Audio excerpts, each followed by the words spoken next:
तो हेलो प्यारे मित्रों, स्वागत है आप सभी का हमारे यूट्यूब चैनल अनूप स्टडी में। दोस्तों आज की वीडियो में हम शुरू करने वाले हैं लेसन नंबर 12 का न्यूमेरिकल, उसके न्यूमेरिकल का सलूशन करेंगे। तो देखिएगा, इस वीडियो को पूरे अंत तक देखिएगा और इस लेसन के जितने इसका जो थ्योरी है और जो न्यूमेरिकल्स है, इन सारे वीडियो को आप लोग देख लीजिएगा, क्योंकि ये जो लेसन है बहुत ही इंपॉर्टेंट है आपके एग्जाम की दृष्टि से, क्योंकि इससे 1 या 2 क्वेश्चन हर साल आपके पेपर में पूछे जाते हैं। तो चलिए शुरू करते हैं इसके न्यूमेरिकल्स को।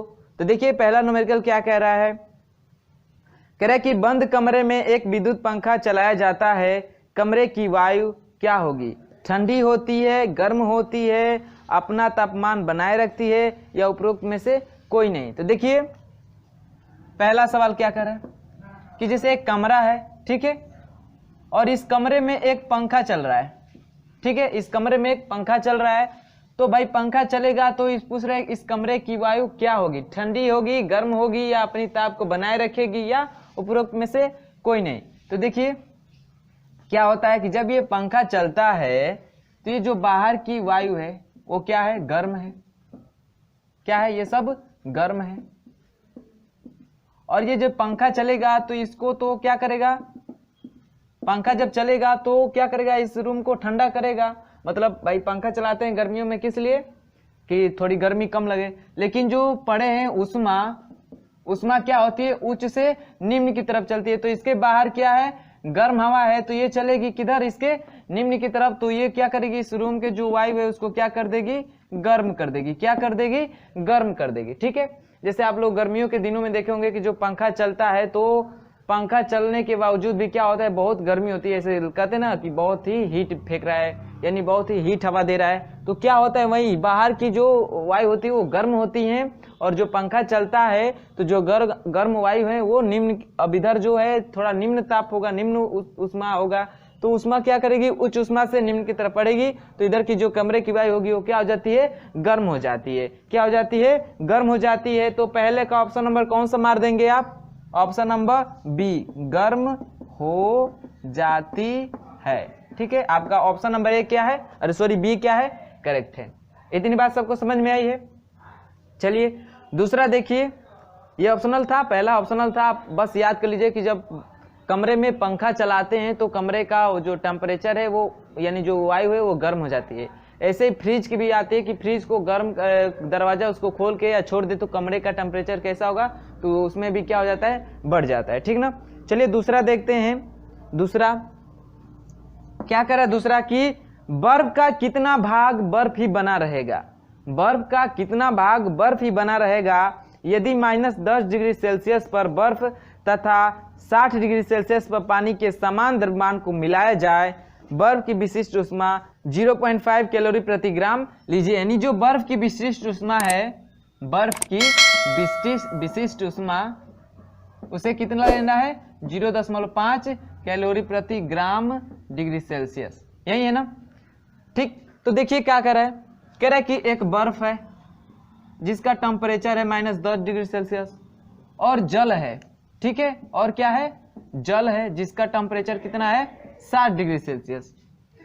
और कह रहा है कि बर्फ का कितना भाग बर्फ ही बना रहेगा? बर्फ ही बना रहेगा मतलब भाई 0 डिग्री सेल्सियस पे ही बर्फ ना रहेगा। मान लीजिए इस 0 डिग्री सेल्सियस पे इस जल और बर्फ को मिला दिए हैं, तो कह रहा है कि बर्फ का कितना भाग बर्फ ही बना रहेगा जब -10 डिग्री सेल्सियस का बर्फ है एक और 60 डिग्री सेल्सियस का जल है, दोनों का द्रव्यमान क्या है? समान है। तो कब तक कितना भाग उसका बर्फ ही बना रहेगा? तो निकाले तो भाई कितना पिघलेगा, और जितना पिघलेगा उसको 1 में से माइनस कर देंगे तो जो बचेगा वही बच जाएगा, क्या कि अभी बर्फ ही रहेगा। तो निकाल लेते हैं कितना पिघलेगा। तो चलिए देखिए, ये जो बर्फ है इसको 0 डिग्री सेल्सियस पे जाने के लिए, ठीक है, मान लीजिए जो जल है ये 0 डिग्री सेल्सियस पे आएगा, कि कब आएगा? कितनी उष्मा रिलीज करेगा? तो 0 डिग्री सेल्सियस पे आएगा। तो कैसे निकालेंगे? तो जल द्वारा दी गई उष्मा कितनी होगी भाई? दी गई उष्मा कितनी होगी? ms डेल्टा टी से निकाल लीजिए। m s का मान 1 और डेल्टा टी भाई 60 से 0 पे आ रहा है ना, तो 60 - 0 बराबर कितना हो जाएगा? 60 यम। कितना हो जाएगा? 60 यम। और ये जो क्या है? बर्फ है, इसको 0 डिग्री सेल्सियस जाने के लिए कितना उष्मा देना पड़ेगा? यानी बर्फ को या बर्फ द्वारा ली गई उष्मा लिख लेते हैं, बर्फ द्वारा ली गई उष्मा, यानी इसको उष्मा देंगे तो ये उष्मा लेगा ना, तो ली गई उष्मा कितना होगा ms डेल्टा टी से, ms डेल्टा टी से कितना हो जाएगा m, s का मान कितना है इसका, बर्फ की विशिष्ट उष्मा देखिए 0.5 अगुरे टी, 0 से 10 से 0 दिया जा रहा है मतलब 10, ठीक ना, कितना हो जाएगा 5m। तो जो बर्फ द्वारा ली गई उष्मा है वो कितना है 5m कैलोरी, और ये 60m कैलोरी। तो देखिए जो बर्फ है ये तो 0 डिग्री सेल्सियस तक जाने में ही कितनी उष्मा ले लिया 5। अब ये जो जल है ये 0 डिग्री सेल्सियस ये कितना उष्मा दे रहा है, इसको 60 दे रहा है। देखिए तो इसको उष्मा कितना मिलेगा, जो बर्फ है उसको उष्मा कितना मिलेगा, बर्फ को उष्मा कितना मिलेगा, बर्फ को मिला उष्मा कितना उसको उष्मा मिलेगी भाई, तो 60 माइनस 5, क्योंकि ये जो 5 तो बर्फ खुद ले रहा है 0 से 10 से माइनस 0 पे जाने में, फिर ये जो दे रहा है 60 तो उसको क्या कर देंगे माइनस, यानी इतना डिग्री सेल्सियस, अरे इतना डिग्री का जो उष्मा है, इतना कैलोरी की जो उष्मा है, अब ये क्या करेगी बर्फ को मेल्ट करेगी, क्योंकि जो 60 में से भाई ये जल को और इसको मिला रहे हैं, इसका माइनस 10 डिग्री सेल्सियस है और इसका 60 डिग्री सेल्सियस है, दोनों को मिलाए हैं तो 5 डिग्री सेल्सियस 5 कैलोरी उष्मा तो 0 डिग्री सेल्सियस पे आने में ले लिया बर्फ, तो बचा कितना 55 ही ना। अब 55 कैलोरी की जो उष्मा है अब इस बर्फ को क्या करेगी पिघलाएगी, बर्फ को क्या करेगी पिघलाएगी। लेकिन जो बर्फ की गलन की गुप्त उष्मा होती है और गलन की जो उष्मा होती है पढ़े होंगे आप लोगों ने, ठीक है, इसको मिटा दे रहे हैं। बर्फ को पिघलने के लिए, पूरी तरह पिघलने के लिए कितनी उष्मा चाहिए, बर्फ को पिघलने के लिए, बर्फ को पिघलाने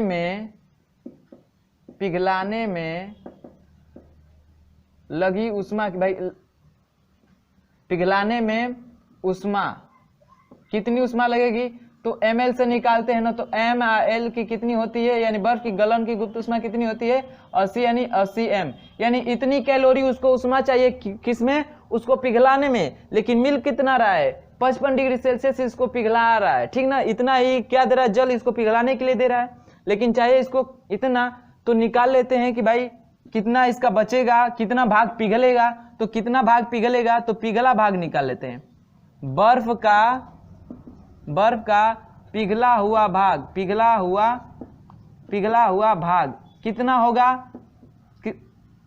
कितना होगा, तो इसको 55 डिग्री सेल्सियस ताप मिल रहा है, लेकिन इसको चाहिए कितने का 80 कैलोरी का, तो इसको करेंगे तो कितना हो जाएगा 11 5 55 और 16 5 80, यानी जो बर्फ का पिघला हुआ भाग होगा वो कितना होगा 11/16 होगा। कब, जब इस 55 डिग्री सेल्सियस से इस बर्फ का, ये जो बर्फ था इसका इतना ही भाग पिघल पाएगा।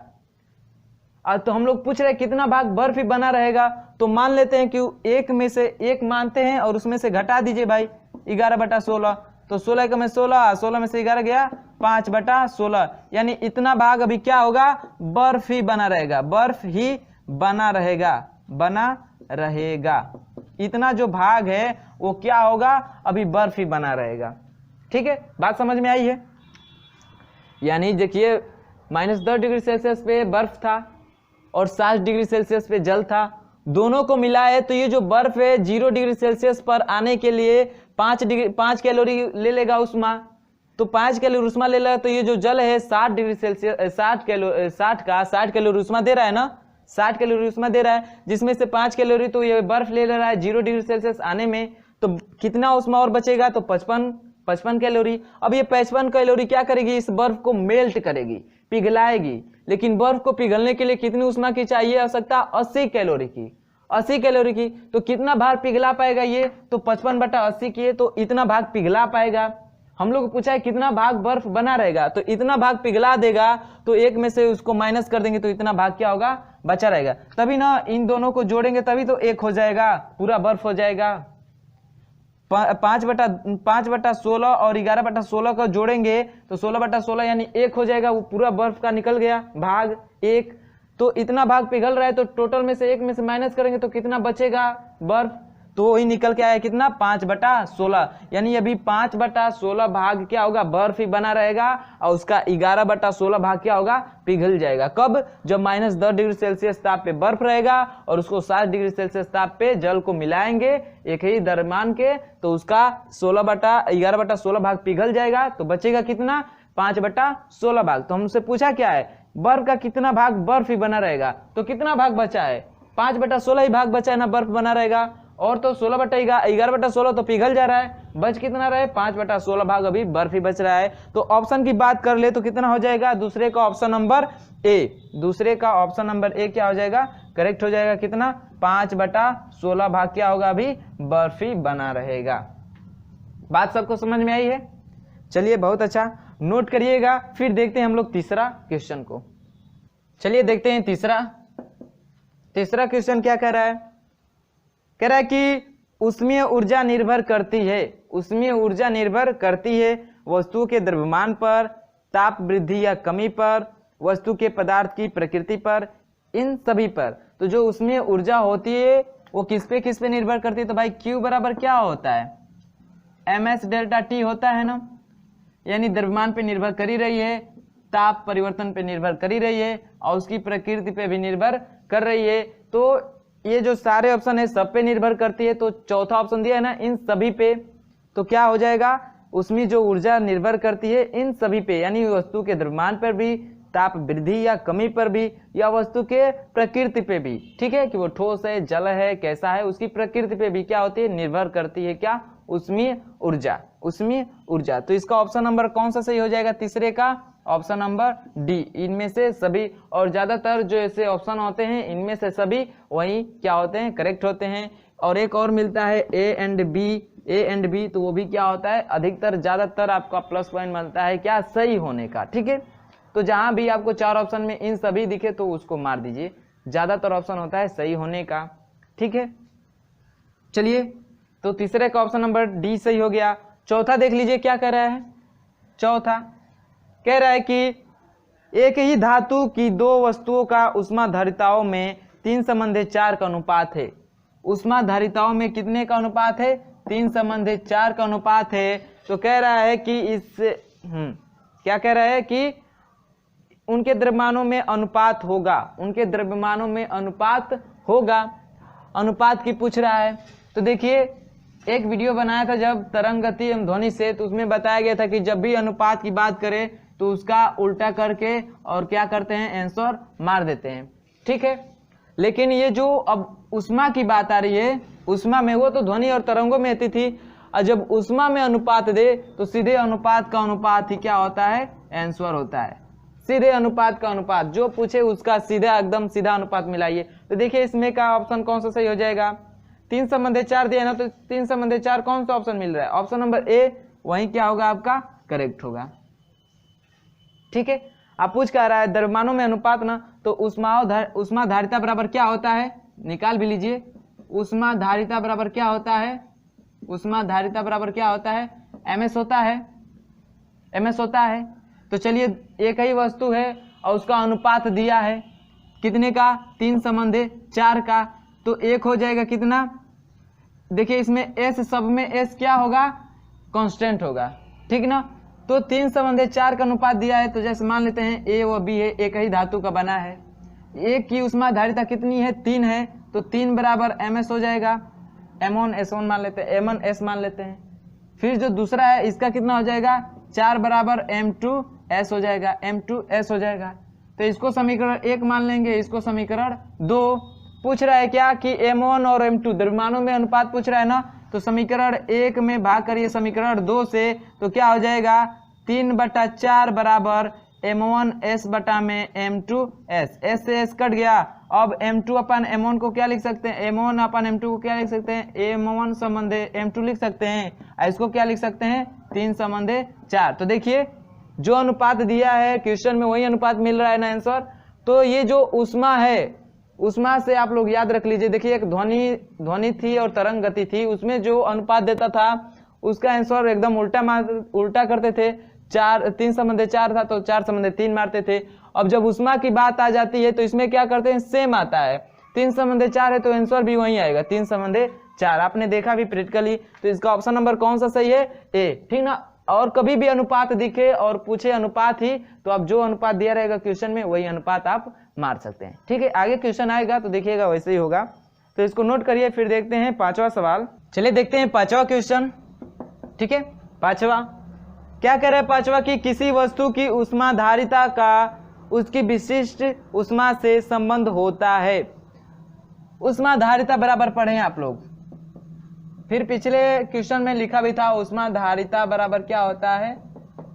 ms होता है। तो ऊष्माधारिता S क्या है? S क्या है? विशिष्ट ऊष्मा। S क्या है? विशिष्ट ऊष्मा, ठीक है। S क्या है? नीचे लिख देते हैं। S क्या है? विशिष्ट ऊष्मा। तो ऊष्माधारिता और विशिष्ट ऊष्मा में संबंध पूछ रहा है, तो ऊष्माधारिता बराबर क्या होता है? m इंटू विशिष्ट ऊष्मा, द्रव्यमान गुणित विशिष्ट ऊष्मा। तो अब ऑप्शन देखिए कौन सा मैच कर रहा है? क्या? ऊष्माधारिता, सब हिंदी में लिखा है तो लिख लीजिए इसको। ऊष्माधारिता बराबर दिया होगा, ऊष्माधारिता बराबर m क्या है? द्रव्यमान है, s क्या है? विशिष्ट ऊष्मा है, विशिष्ट ऊष्मा। देखिए ये ऐसा कोई ऑप्शन मैच कर रहा है? देखिए तो क्वेश्चन में देखिए, ऊष्माधारिता बराबर द्रव्यमान गुणित विशिष्ट ऊष्मा मैच कर रहा है। देखिए कौन सा मैच कर रहा है? ऊष्माधारिता बराबर वस्तु का द्रव्यमान गुणित विशिष्ट ऊष्मा, यही ऑप्शन मैच कर गया आपका। द्रव्यमान गुणित विशिष्ट ऊष्मा, आपका option number A he match कर गया। तो 5वां का ऑप्शन नंबर कौन सा सही है? ए सही है। बात सबको समझ में आई? चलिए वेरी गुड। देखते हैं 6वां क्वेश्चन। 6वां क्वेश्चन समझिए, ये भी बहुत लॉजिक है इसमें। कह रहा है कि 1 ग्राम पानी को 0 फ़ारेनहाइट से 0 डिग्री सेल्सियस तक गर्म करने के लिए कितनी ऊष्मा की आवश्यकता होगी?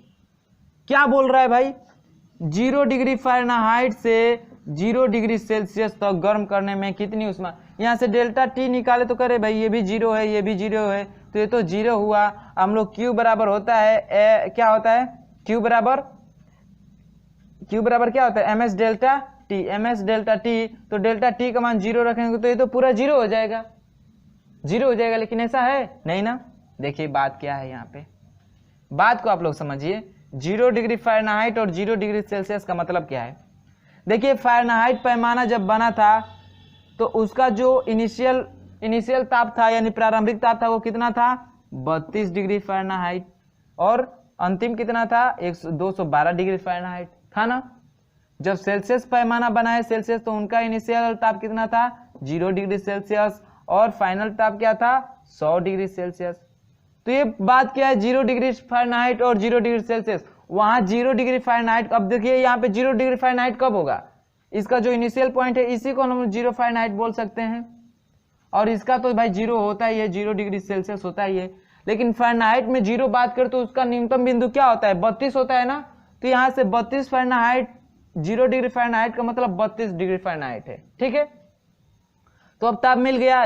32 डिग्री फ़ारेनहाइट से 0 डिग्री सेल्सियस ताप को करने में कितना ऊष्मा लगेगा? तो चलिए निकाल लेते हैं। अब देखिए डेल्टा टी निकालेंगे तो कितना आ जाएगा? 32 - 0 बराबर 32 आ गया ना। डेल्टा टी का मान, एस का मान कितना होता है भाई जल के लिए? गलन की गुप्त वाष्पन की गुप्त ऊष्मा कितनी होती है? 540। और उसके बाद से एम दिया ये कितना? 1 ग्राम दिया है, तो ग्राम को चेंज कर देंगे किलोग्राम में, तो 0.00 या कितना हो जाएगा? 1 × 10 की पावर कितना हो जाएगा? 3 हो जाएगा ना। इतना हो जाएगा। बात सबको समझ में आई? चलिए तो अब करते हैं, या इसको चेंज ही कर दीजिए, ग्राम में चेंज करेंगे तो कितना हो जाएगा? 0.001 किलोग्राम हो जाएगा। इतनी बात सबको समझ में आई है? चलिए ठीक है। अब निकालना है हम लोग को क्या? ऊष्मा। तो Q बराबर क्या होता है? ms डेल्टा टी होता है। m का मान कितना है? 0.001, अगुड़े s कितना रखना है? 540, अगुड़े डेल्टा टी कितना है? 32। चलिए इसका इसमें गुणा करेंगे तो कितना हो जाएगा? तो 17,280। देखिएगा गुणा करके देखेंगे तो इतना होगा, ठीक ना। मैंने गुणा करके पहले ही रख रखा है, ठीक ना भाई। वीडियो क्यों लंबा करने जाए, अब गुणा करेंगे तो बहुत लंबा होगा। तो इसका गुणा करेंगे तो इतना होगा, ठीक ना। मैंने मोबाइल में कैलकुलेट करके रख लिया है। अब इतना होगा। अब देखिए इसका दशमलव हटाने के लिए ऊपर नीचे कितना से गुणा करना पड़ेगा? 1000 से। तो ऊपर से 1000 से गुणा करेंगे तो दशमलव हट जाएगा, और नीचे 1000 से क्या करेंगे? गुणा करेंगे ना। बटा 1000 लगेगा। अब इसको भाग करेंगे तो आपका आंसर आ जाएगा कितना, भाग करेंगे 1000 से तो आंसर आ जाएगा 17.28। 17.28 कैलोरी की क्या पड़ेगी, ऊष्मा की आवश्यकता पड़ेगी, इतना कैलोरी की। ठीक है, भाग करके देखेंगे तो इतना ही आएगा 17.28। तो चलिए आंसर की थोड़ा ऑप्शन मिलाते हैं। 32.0 यानी 32 कैलोरी, नहीं भाई इतना तो नहीं आ रहा है, शून्य शून्य तो आ ही नहीं रहा है। 17.7 कैलोरी और एक दिया है 35.4 कैलोरी। देखिए ये तो लगभग में पहुंच रहा है ना, 17.2 इधर करेंगे तो 3, यानी लगभग में पहुंच रहा है ना, ये 17.7 के लगभग में पहुंच रहा है ना। तो चलिए जो लगभग में भी पहुंचता है उतना आप ऑप्शन मार सकते हैं। तो छठवां जो क्वेश्चन है, छठवां, इसका ऑप्शन नंबर कौन सा सही हो जाएगा, सी। ठीक है, लगभग में गया ना उतना, तो समझिए लगभग में मान लेते हैं उतना। ठीक है, तो बात सबको समझ में आई है। चलिए नोट करें, फिर देखते हैं 7वां नंबर क्वेश्चन। चलिए देखते हैं 7वां क्वेश्चन क्या कह रहा है। 7वां कह रहा है कि एक ही धातु की बनी वस्तुओं की ऊष्मावधारिताओं का अनुपात 2 संबंध 5 है, बर्तनों के द्रव्यमानों का अनुपात होगा, जो कि आपका क्वेश्चन नंबर 4 था। सेम मारिए वैसे ही 2.5 है, मारिए ऑप्शन 2.5 कौन सा है, ऑप्शन नंबर डी। 7वें का ऑप्शन नंबर डी क्या होगा, करेक्ट होगा। 2.5 दिया है, आंसर भी 2.5 होगा। ठीक है, जो अनुपात होता है वही अनुपात आपका उसके क्या होता है, द्रव्यमानों में होता है। ठीक है, ऊष्माधारिताओं का अनुपात जो दिया रहता है वही क्या होता है, उसके द्रव्यमानों का अनुपात होता है। इतना क्लियर है। चलिए सुनिएगा 9वां सवाल। ठीक है, 7 हो गया, सॉरी 8वां सवाल सुनिएगा क्या कह रहा है। कह रहा है कि 200 ग्राम जल को 20 डिग्री सेल्सियस से 40 डिग्री सेल्सियस तक गर्म करने के लिए ऊष्मा चाहिए। कितनी ऊष्मा चाहिए, तो देखिए m का मान दिया है कितना, 200 ग्राम दिया है। m बराबर कितना दिया है, 200 ग्राम। और उसके बाद से पहला ताप कितना दिया है, यानी उसको 20 डिग्री सेल्सियस से कितना कर रहे हैं, 40 डिग्री सेल्सियस। तो डेल्टा टी कितना हो जाएगा, 40 - 20 करेंगे ना तो कितना हो जाएगा, 20 डिग्री सेल्सियस। पूछ रहा है उष्मा, तो Q बराबर क्या होता है, ms डेल्टा टी होता है। ms डेल्टा टी, m का मान कितना है 200 गुणे s का मान 1, डेल्टा टी का मान कितना 20, गुणा करेंगे तो कितना हो जाएगा 4000। कितना हो जाएगा 4000। देखिए ऑप्शन दिया इतना, 4000 नहीं दिया है, तो भाई अब इसको चेंज कर लेते हैं। इसको लिख सकते हैं 4000 को लिख सकते हैं, 400 दिया है, 4000 नहीं दिया है, तो इस 4000 को लिख सकते हैं 4 गुणे 10 की पावर 3 कैलोरी, क्योंकि इस 3 को लिख सकते हैं ना 10 की पावर 3। 10 की पावर 3 का मतलब 1000, 1000 से 4 में गुणा करते तो 4000 हो जाएगा ना। तो अब ऑप्शन देखिए कौन सा सही हो जाएगा, ऑप्शन नंबर बी। जो आपका ऑप्शन नंबर बी क्या है, वो क्या है, करेक्ट हो जाएगा। मैच कर रहा है कितना, 4 गुणे 10 की पावर 3 कैलोरी। इतनी बात समझ में आई। इसको नोट करिएगा। देखते हैं 9वां सवाल। ठीक है, इसको नोट करिए। चलिए देखते हैं 9वां क्या कह रहा है। 9वां सवाल कह रहा है कि धातु के 100 ग्राम के गोले को भाप में रखकर 100 डिग्री सेल्सियस तक क्या किया जाता है, गर्म किया जाता है। तत्पश्चात इसको 50 ग्राम के 1 कैलोर मापिए। 1 कैलोर मापिए जिसका द्रव्यमान 50 ग्राम है और उसकी विशिष्ट ऊष्मा 0.1 कैलोरी ग्राम है, कैलोरी प्रति ग्राम डिग्री सेल्सियस है, में रखा जाता है। उसके बाद से कह रहा है कि 30 डिग्री सेल्सियस ताप वाले 20 ग्राम जल में डाल दिया जाता है, जल डाल दिया जाता है। इससे मिश्रण का ताप 33.5 हो जाता है। धातु की विशिष्ट ऊष्मा क्या होगी। बात को समझिएगा। मान लेते हैं यही एक धातु है, इसका द्रव्यमान इसको 100 डिग्री सेल्सियस तक क्या किया जा रहा है, गर्म किया जा रहा है।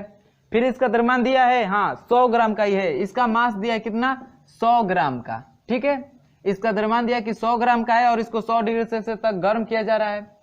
फिर इसको गर्म करने के बाद एक क्या है, ऊष्मा मापी है, उसमें क्या किया जा रहा है, इसको डाल दिया जा रहा है। तो ये जो ऊष्मा मापी है इसका द्रव्यमान दिया है 50 ग्राम और इसकी विशिष्ट ऊष्मा दिया है S बराबर दिया है इसकी 0.1।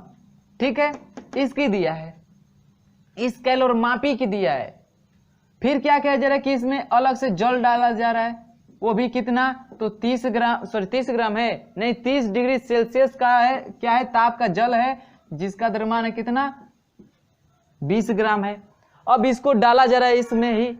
अब तब इसका जो इसमें डाल दे रहे हैं इस जल को, तो जो इसका मतलब ये जो 100 डिग्री सेल्सियस पे था और 30 डिग्री सेल्सियस पे डाला गया जल, तो इसका जो एवरेज निकल के आ रहा है, मतलब जो ताप हो जा रहा है अंतिम ताप 33.5 डिग्री सेल्सियस हो जा रहा है। यही नहीं कर रहा है, 33.5 डिग्री सेल्सियस हो जा रहा है। तो कह रहा है कि धातु की विशिष्ट ऊष्मा होगी, यानी इसकी जो विशिष्ट ऊष्मा है उसको क्या कर रहा है, पूछ रहा है। तो चलिए सॉल्व करते हैं भाई। इस जल में, इस कैलोरीमापी में डालेंगे जल को और इसको, तो ऊष्मा कौन देगा, धातु देगा। कौन लेगा ऊष्मा, तो ये लेगा, जल लेगा ना।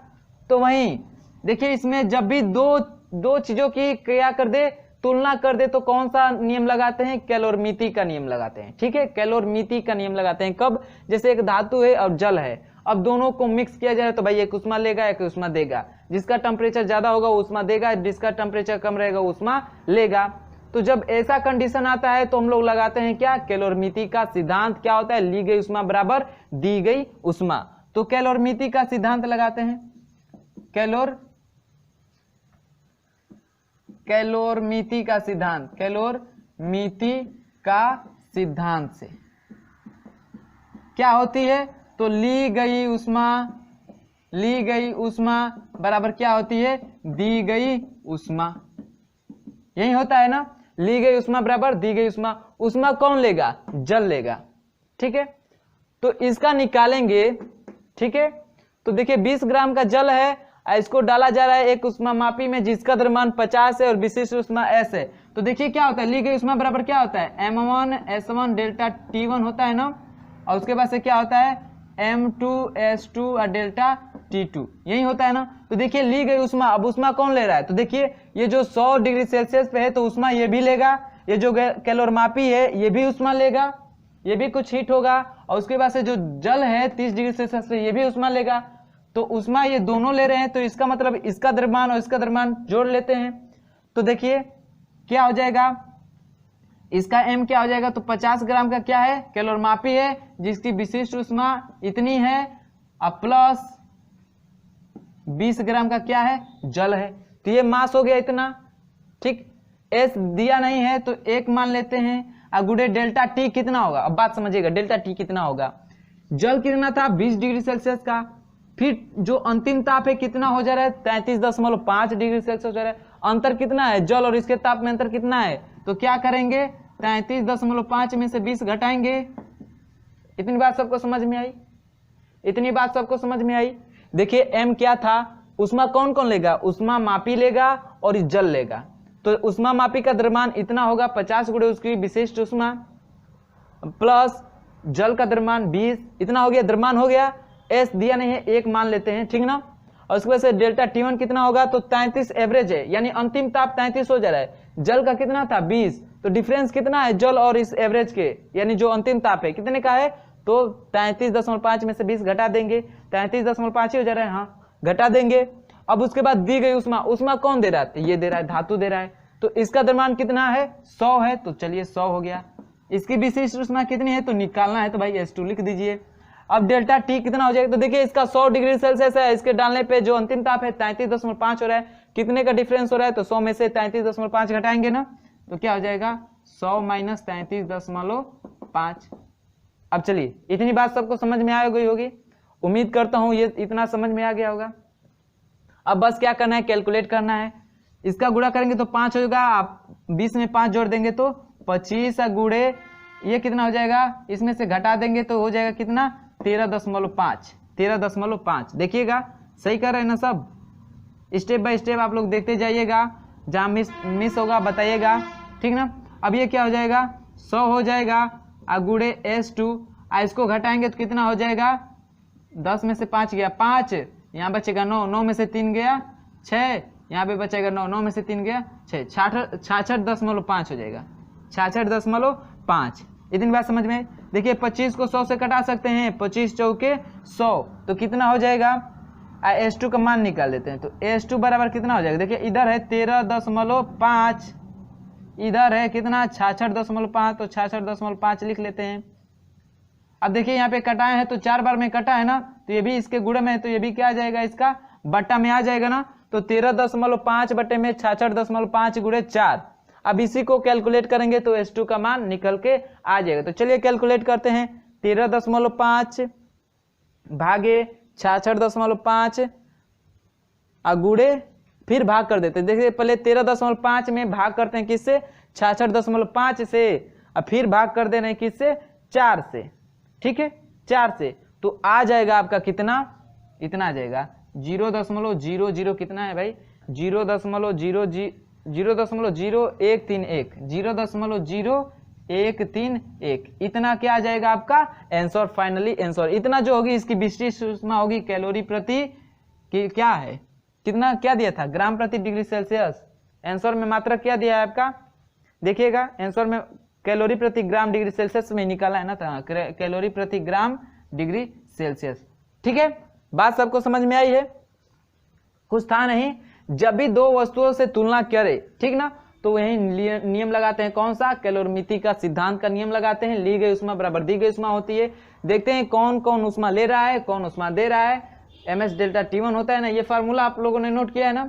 बस इसका m कितना होगा, तो भाई उष्मा ये भी लेगा और जल भी लेगा, तो दोनों का द्रव्यमान करेंगे। इसकी विशेष उष्मा दे रखा था तो इसमें गुणा करके उसका द्रव्यमान लेंगे, ठीक ना। इसका भी दिया होता तो करके लेते, लेकिन दिया नहीं है, तो इतना द्रव्यमान हो गया। S1 का मान 1 मान लेते हैं, नहीं दिया रहता है तो 1 मान लेते हैं। अब गुणे डेल्टा T का मान 33.5 - 20, डिफरेंस इतना ही होगा ना। चलिए इतना हो गया। वैसे इधर का भी होगा और सबका कैलकुलेट, इधर S2 निकालना था क्योंकि दी गई उष्मा धातु दे रहा है ना, तो इसकी विशेष उष्मा पूछ रहा है तो इसको निकालना था, तो S2 को लिखे रहेंगे। तो अब यहाँ से S2 का मान कितना आ जाएगा, सब कैलकुलेट करेंगे तो 0.013 कैलोरी प्रति ग्राम डिग्री सेल्सियस। चलिए ऑप्शन की बात कर ले, 9वें का ऑप्शन की बात कर ले तो कौन सा है, 0.0131, ऑप्शन नंबर बी ही मैच कर रहा है, ठीक ना। आपका ऑप्शन नंबर बी क्या है, करेक्ट है। बात सबको समझ में आई होगी। चलिए इस क्वेश्चन को नोट करिएगा, इसका सोल्यूशन नोट करिएगा, फिर हम लोग देखते हैं 10वां क्वेश्चन को। चलिए देखते हैं 10वां सवाल। ठीक है, 10वां सवाल क्या कह रहा है, तो कह रहा है कि एक बर्तन में 40 डिग्री सेल्सियस ताप पर 0.07 किलोग्राम जल भरा है। ठीक है, फिर कह रहा है कि बीकरर द्वारा 2100 जूल उष्मा बाहर निकाल दी जाती है, तो बर्तन एवं जल का ताप 35 डिग्री सेल्सियस घट जाता है।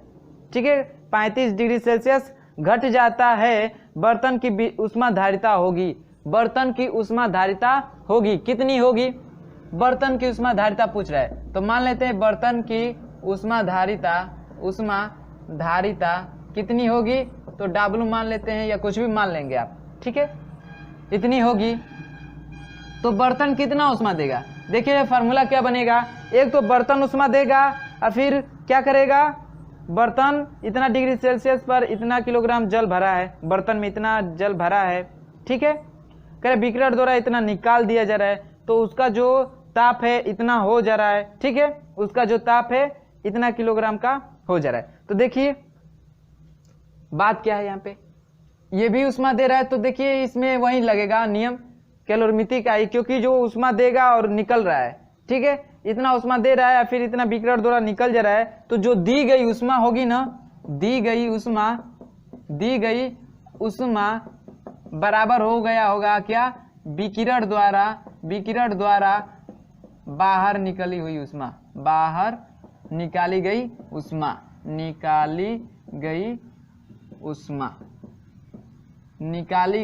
उष्मा। ठीक है, जितना उष्मा देगा और बीकरर द्वारा जो उष्मा निकलेगा उसके बराबर होगी।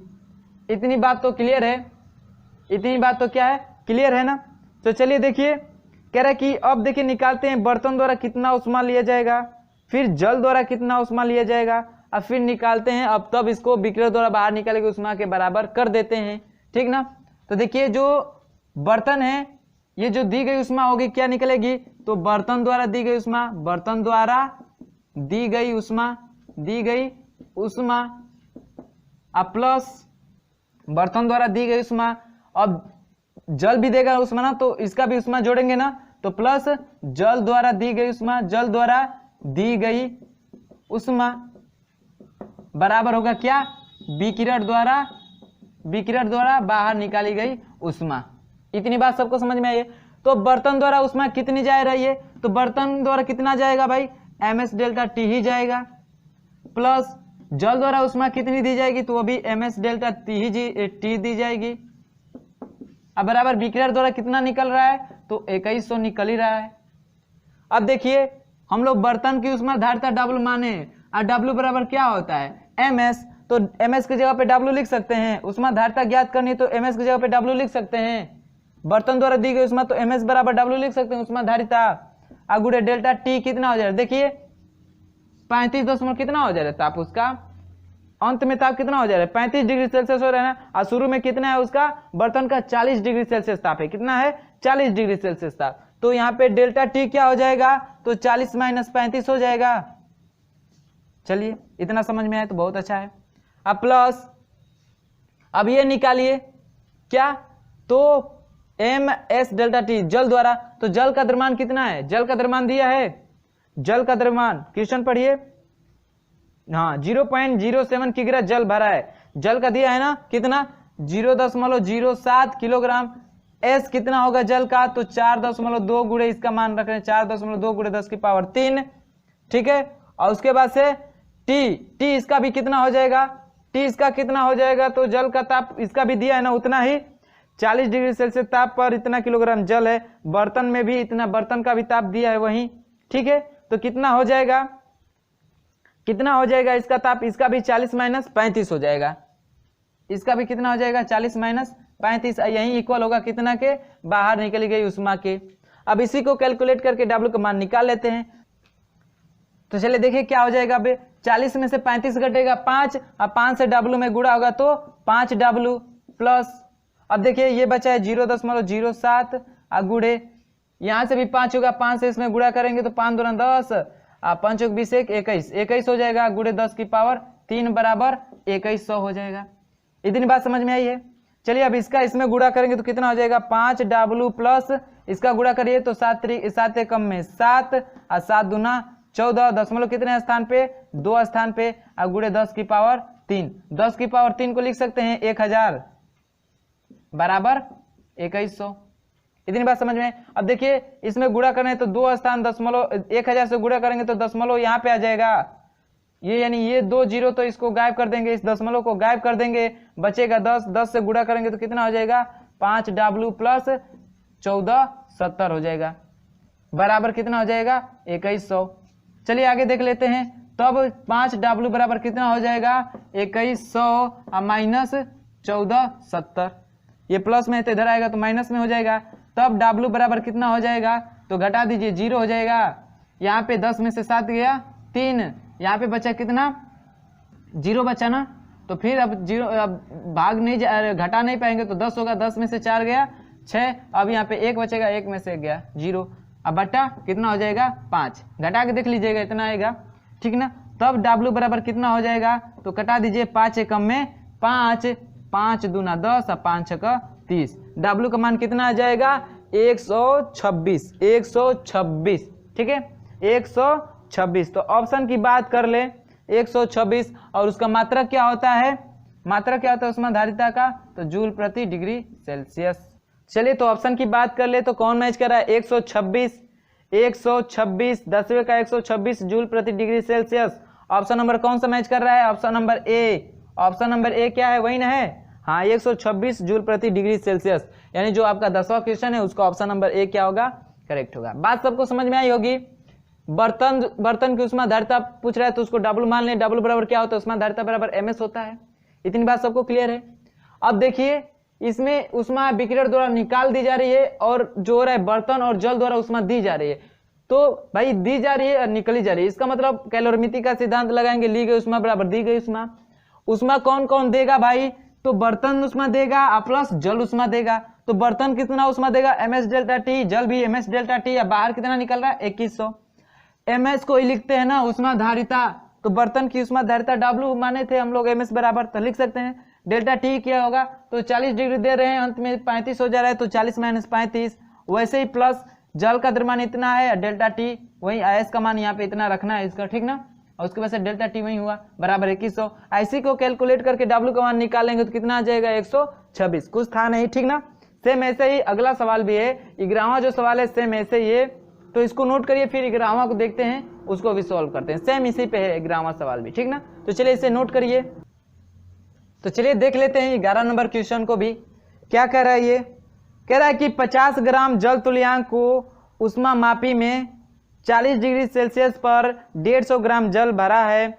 विकिरण द्वारा 0.8 किलो कैलोरी ऊष्मा बाहर निकाल दी जाती है। देखिए इसमें सेम पीछे वाला क्वेश्चन है ना, विकिरण द्वारा इतना क्या हो रही है, बाहर निकाल दे रही है। जल का ताप होगा, अब टी का मान पूछ रहा है, जल का ताप होगा यानी जो उसका अंतिम ताप हो कितना हो जा रहा है, जैसे उसमें 35 हो जा रहा था ना, इसमें पूछ रहा है कितना होगा।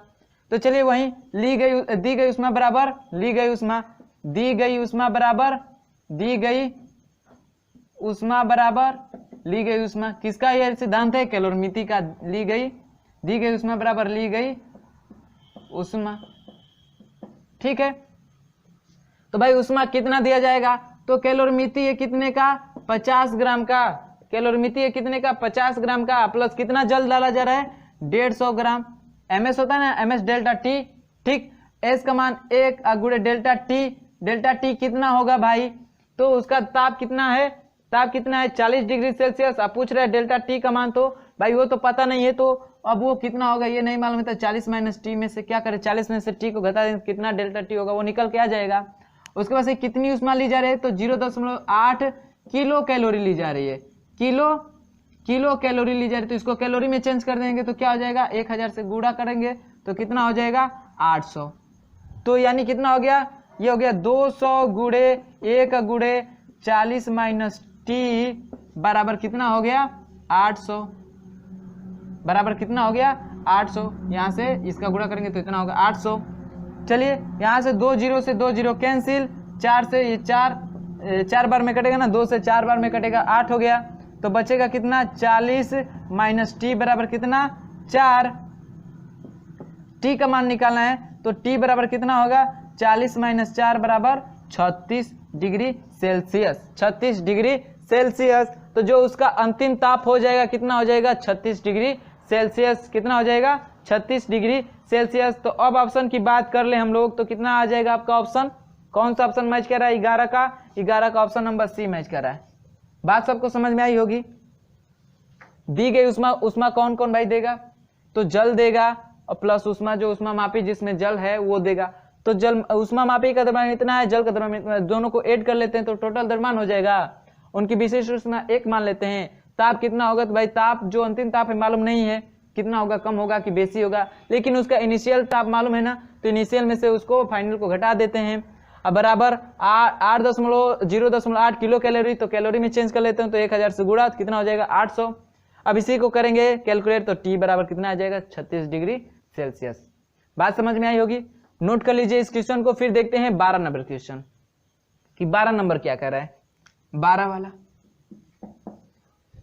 तो ये नोट हो गया, वीडियो को पॉज करके नोट कर लीजिए। फिर देखिए 12 नंबर में क्या करें कि 100 मीटर ऊंचाई से जल गिरता है, पृथ्वी पर गिरने पर इसकी प्रति किलोग्राम ताप में वृद्धि होगी। तो भाई ऊंचाई पूछ रहे, ऊंचाई दे दिया, 100 मीटर ऊंचाई पे ऊंचाई से जल गिरा जाता है, तो उसे कितनी उष्मा मिलेगी, तो वही मिलेगी mgh, स्थितिज ऊर्जा। भाई किसी वस्तु को मान ली पृथ्वी पे है, उसको उठा के किसी ऊंचाई पे लेके चले गए तो उसमें स्थितिज ऊर्जा आ गई। स्थितिज ऊर्जा की परिभाषा क्या है कि किसी भी वस्तु के स्थिति, आकार एवं आकृति में उसके परिवर्तन कर देने से उसमें क्या हो जाती है, स्थितिज ऊर्जा आ जाती है। या फिर कहते हैं कि यदि कोई वस्तु है तो उसको उसके इनिशियल पॉइंट यानी जहां से वो यहाँ तक आई है, मान लें कोई मानक पॉइंट होगा, वहां तक ले जाने में जितना कार्य करना पड़ता है वहीं उसमें क्या होती है, स्थितिज ऊर्जा होती है। तो भाई h ऊंचाई पे ले गए हैं, h ऊंचाई की बात कर रहे हैं 100 मीटर की, तो 100 मीटर से फिर पृथ्वी तल पे आएगा तो उसमें कितनी उष्मा होगी, तो mgh जो स्थितिज ऊर्जा, यानी उसको 100 मीटर तक ऊंचाई जो है वहां तक, यानी मान लीजिए जल गिर रहा है ना नीचे, तो समझिए वहां से 100 मीटर यानी समझिए यहाँ पे, तो यहाँ तक ले गए तो उसने स्थितिज ऊर्जा कितनी हो गई, mgh, और वहीं जो गिरेगी उष्मा देगी उतना ही उष्मा mgh के बराबर। तो m का मान तो दिया नहीं तो m रख लेते हैं, g का मान आपको रखना है, क्वेश्चन में दिया है कितना कि 10 मीटर पर सेकेंड रखे, तो g का मान 10 गुणे h कितना है 100, तो कितना हो जाएगा 1000 m। इतना होगा क्या उष्मा, किससे मिलेगा, उस जल द्वारा जो ऊंचाई से गिराया जा रहा है। इतनी बात क्लियर है। कह रहा है कि इससे प्रति किलोग्राम में ताप में वृद्धि होगी। डेल्टा टी का मान पूछ रहा है ना, डेल्टा टी का मान पूछ रहा है, इतनी बात क्लियर है। तो ये तो हुआ क्या, इतनी ऊंचाई से गिर रहा है तो आंतरिक ऊर्जा हुई, उस जल में इतनी ऊर्जा है तो उसे कितनी ऊष्मा क्या होगी, प्राप्त होगी, उसमें ऊर्जा कितना मिलेगा तो उसको निकाल लेते हैं। उसमें ऊर्जा तो वो होगा ms डेल्टा टी, यानी Q बराबर होता है ना ms डेल्टा टी। देखिए S का भी मान दिया है क्वेश्चन में, आपको दिया है कि 4200 रखिए, तो कितना होगा m गुणे 4200 गुणे डेल्टा टी का मान ज्ञात ही करना है। यही जो उसमें ऊर्जा होगा इतना होगा ना, यही ना दे रहा है, तो बराबर कर लीजिए कितना के 1000 m के बराबर कर लीजिए इसी को।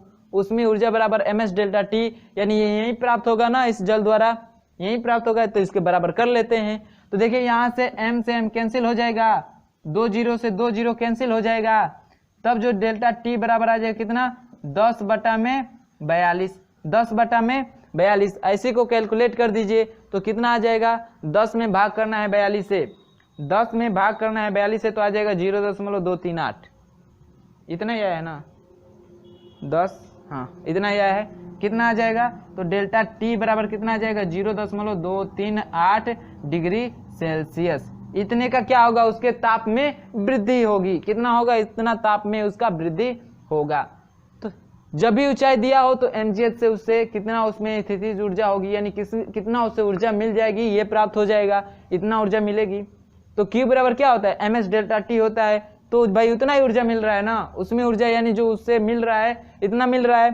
1000 m बराबर ms डेल्टा टी, यहाँ से m से कट जाएगा, s का मान दिया था रखने के लिए, यहाँ से डेल्टा टी का मान आसानी से आप ज्ञात कर सकते हैं।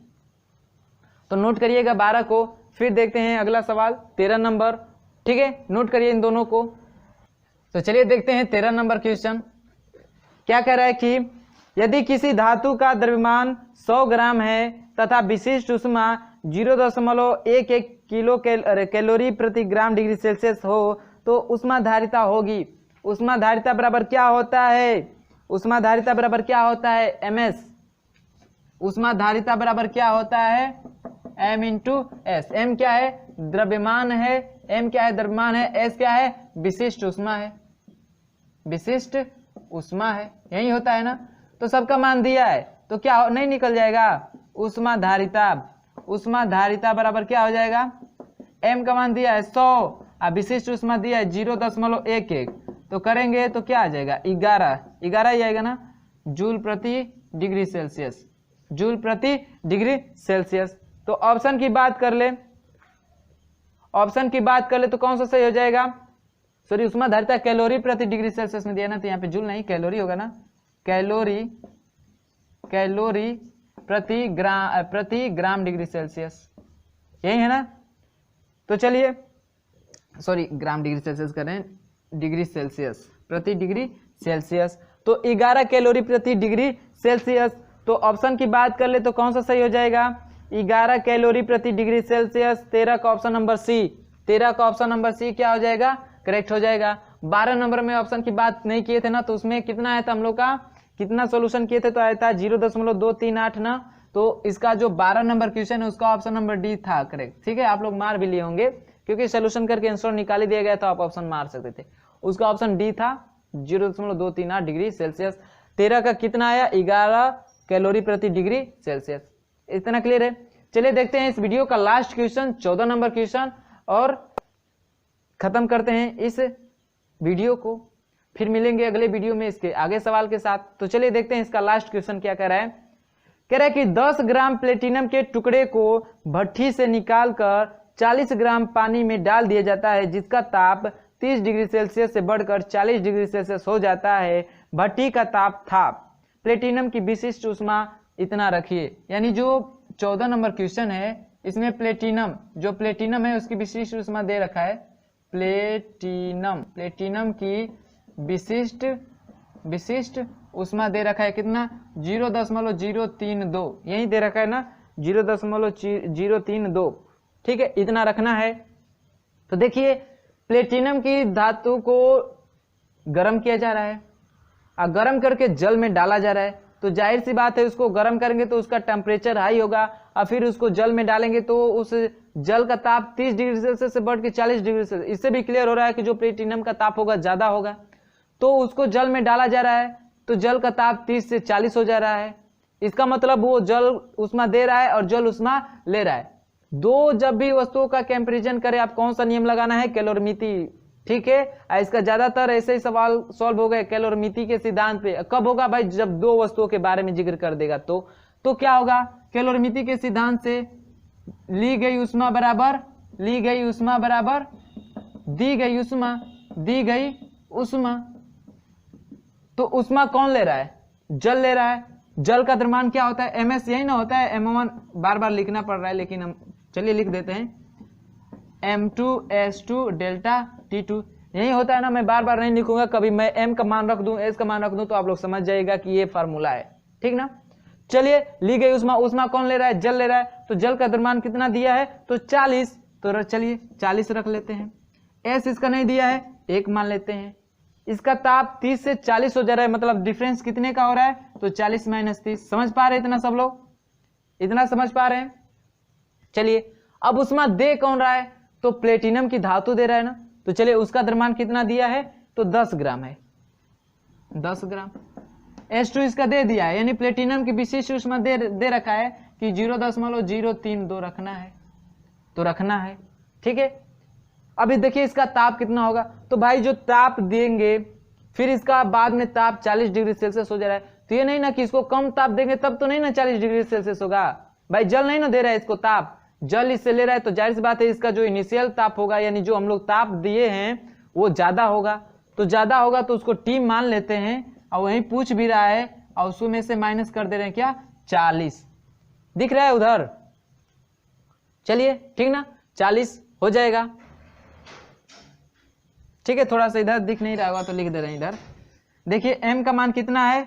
जल का 40 है, गुणे s का नहीं दिया है, और डेल्टा t कितना हुआ होगा? 40 - 30। 30 से 40 हो रहा है तो डेल्टा t इतना हो गया, बराबर इसका दिया है 10, और गुणे 0.032 रखना है, और t कितना होगा? तो भाई जो प्रारंभ में ताप दिए होंगे t, वही पूछ भी रहा है कि भट्ठी का ताप होगा। तो भट्ठी कितना भाई? जितना प्लेटिनम को ताप दिया होगा भट्ठी का ताप होगा ना, तो उसको मान लेते हैं t, और t में से माइनस करेंगे किसको? जो बाद में हो जा रहा है कितना? 40 डिग्री सेल्सियस। यानी बाद में इसका मतलब जो भट्ठी का ताप होगा वो प्लेटिनम का ताप होगा, फिर उसको जल में डाल रहे हैं तो इतना हो जा रहा है, तो डिफरेंस कितना होगा? तो t - 4 का। इसी को पूछ रहा है। चलिए सबको कैलकुलेट करके t का मान निकाल लेते हैं। तो कितना हो जाएगा? 10 चौके 40, 4 बार में कटा, इसमें से माइनस करेंगे तो कितना होगा? 10, और 10 में 4 से गुणा करेंगे तो 40 हो गया, बराबर इधर देखिए कितना हो जाएगा? 0.032 t - 40। इसका गुणा करेंगे तो हो जाएगा 40 बराबर, इसका इसमें गुणा करेंगे ना तो 0.032 t, माइनस इसका गुणा करेंगे तो देखिए अब ये 0 है तो दशमलव यहाँ पे लेकर चला जाएगा।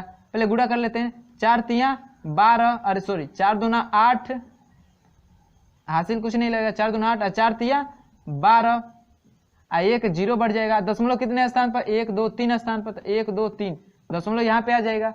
तो बाद में दशमलव 0 लिखिए चाहे ना लिखिए, बात वही हुई। चलिए तो हो गया 1.28। t का मान निकालना है, t का मान निकालना है तो क्या हो जाएगा? t बराबर रखेंगे तो कितना हो जाएगा? ये इधर आएगा तो प्लस में होगा, तो 40 प्लस 1.28, अब बट्टा में जो इसका है वो लगेगा ना 0.032।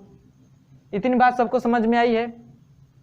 ठीक है, क्योंकि भाई t का निकालना तो इसको भेजेंगे इधर तो जुड़ जाएगा, जुड़ जाएगा, ये गुणा में है तो आके बट्टा में लग जाएगा ना। चलिए इसको सोल्यूशन कर देंगे। ठीक है, यहाँ से इधर ला के सोल्यूशन कर रहे हैं, इस वाले पोर्शन को उठा के इधर से ला के सोल्यूशन कर रहे हैं यहाँ से। ठीक ना, यहाँ तक नोट करिएगा, फिर उसके बाद से यहाँ से नोट करिएगा। ठीक है, तब देखिए इसको जोड़ेंगे तो कितना हो जाएगा? 41.28, अब बट्टा में 0.032। देखिए नीचे 3 स्थान पे दशमलव है, ऊपर 2 स्थान पे दशमलव है, घटाएंगे तो अरे कटाएंगे दशमलव को तो ऊपर हो जाएगा इतना, 1 0 बढ़ जाएगा, क्योंकि 1000 से गुणा करेंगे 1000 से ऊपर नीचे गए तो नीचे तो दशमलव खत्म हो जाएगा ना, लेकिन ऊपर 1 0 बचेगा, 2 स्थान तक 1 0 बचेगा तो वहीं लिख दिया गया है। ठीक ना, तो 21 28 0, अब बटा में 32, इसी को आप कटा देंगे तो आपका आंसर आ जाएगा। चलिए डिवाइड करिए, 4100 यही कितना 41,280 में भाग करिए 32 से।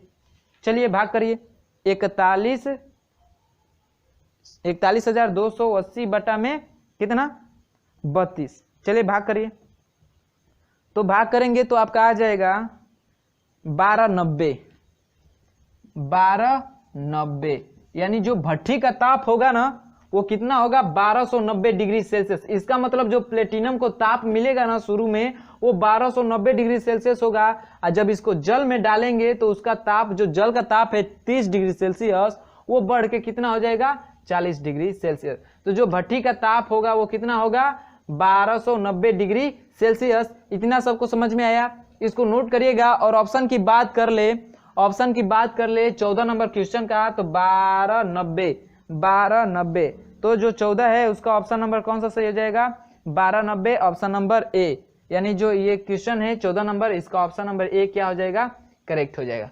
1290 डिग्री सेल्सियस। तो बात सबको समझ में आई। बस कैलोरीमिति का सिद्धांत आप लोग ध्यान रखिएगा। कब कैलोरीमिति का सिद्धांत लगाएंगे, जब दो वस्तुओं के बारे में तुलना कर देगा तब, एक उष्मा लेगा और एक उष्मा देगा। तो चलिए नोट करिए, और वीडियो अच्छा लगा होगा तो वीडियो को लाइक करिए, ज़्यादा पसंद आएगा तो वीडियो को शेयर करिए, और जो लोग चैनल पे नए हैं वो चैनल को सब्सक्राइब कर ले, और साथ ही बेल आइकन को प्रेस करके ऑल नोटिफिकेशन का ऑप्शन ऑन कर ले। इससे क्या होगा कि आप हमारे साथ जुड़ जाएंगे, और जब भी हम लोग यूट्यूब पे वीडियो अपलोड करेंगे, कैसी भी वीडियो नई जो भी यानी कुछ भी करेंगे तो उसके नोटिफिकेशन आपको तुरंत मिल जाएंगे।